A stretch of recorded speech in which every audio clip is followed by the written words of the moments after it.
I want to talk about our midfielders. We Yes. see a lot of rotation in our midfield. We have Casado, Pedri, Frankie, Fermin. Gavi. We have Gavi. So five right there. If everyone is fit and everyone is performing well, right? Mhm.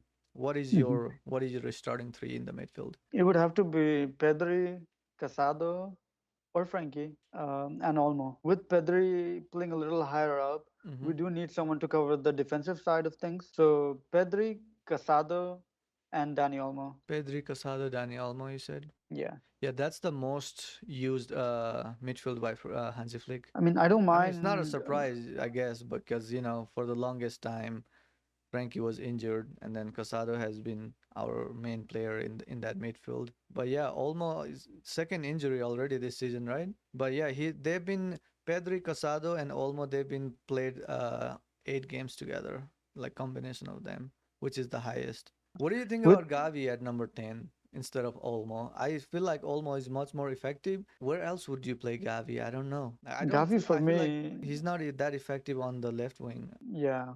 I think this season Gavi will have to be like a super sub, especially when we have all the players fit. If Because we I have don't see him starting at DM, right? There's no way we can start him at DM. Yeah, He we can play the can't number start him 10. at DM. He's gonna like concede so much penalty for us. Yeah, Bro, it's true. Like, he's a little too aggressive for his own good. yeah. I mean, we need that aggressiveness at times. Yeah, like today, he He's picked aggressive up. all the time, and he needs to like calm down sometimes. Yeah, like when he can got a yellow card 6 minutes into the game today, right? I was like, please, bro, for the love of God, don't make any more tackles, because I knew with his aggression, Uh, there is no way that he wasn't going to be making more tackles. right, a little hothead. What do you think Yes. about Fermin at number 10? So we have Pedri for sure, right? Mhm. In the deeper midfield role, and then either Casado or Frankie. For me personally, I don't really care which one. But since Olmo is injured, I think Fermin is he has shown in his performances he's way better number 10 than Gavi. Yeah, I think Fermin should start as the number 10 for now until almost back, because the performances he has been putting in have been Right? incredible. Yeah, And that even number today, 10 role is just so interesting. I feel like if that number 10 is playing well, I mean, it sounds kind of obvious, but like when that number 10 is having a good game, everyone is having a good game. And you need that number 10 to be so fluid. And I say that because our two midfielders, deeper midfielders, Pedri and Casado or Frankie, when we're out of possession, they're like 5 yards from our defensive line, bro. And then from them, our number 10, they have to be linking together. You know what I mean? He has to come back and then go forward. And I think mhm. Olmo and Fermin do that better than Gavi. Oh yeah, much better. In the game against Bayern, Yeah, coming right out Fermin of an was the injury, first, like the goal that Lewandowski scored. It it wouldn't was have all happened. Fermin. Yeah, And that game was the first game he played since coming from the injury yeah. at the Euros. Yeah, and don't forget how well he played in the Olympics. He literally won Spain the Olympics. He was the top scorer, wasn't he? He was. Yeah.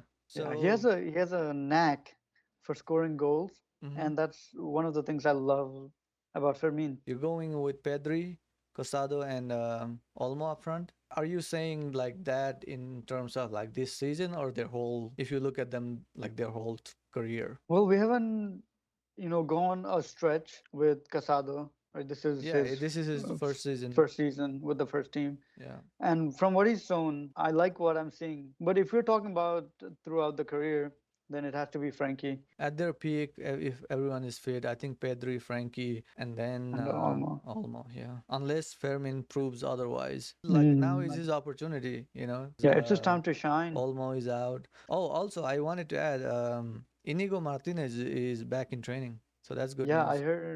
I heard he might be back for the next game against For Valencia. the next game, Yeah, really?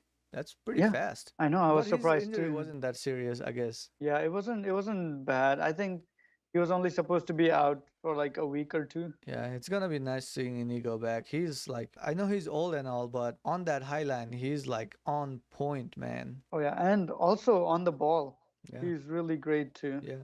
Him and Kubarsi are definitely, I think this season, are our best center back pairings. Oh yeah, by far. But what I have noticed from Araujo is that he's getting a little better on the ball. He's making those long passes. He has his howler Yeah. moments sometimes, and it's like, bro, why did you make that? That's such a boneheaded thing to do, like that on goal against Benfica. You know what I mean? He's a top defender, but he needs to stop making those like stupid blunders that a top defender would never make. You know? Yeah, Araujo, he panics, I guess, and sometimes the passes are off. But today, Pau Kubarsi had a really good showing in the back.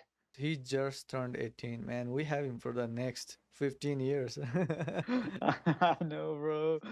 That's what's so exciting Yeah, about this Barca team. The players are so young.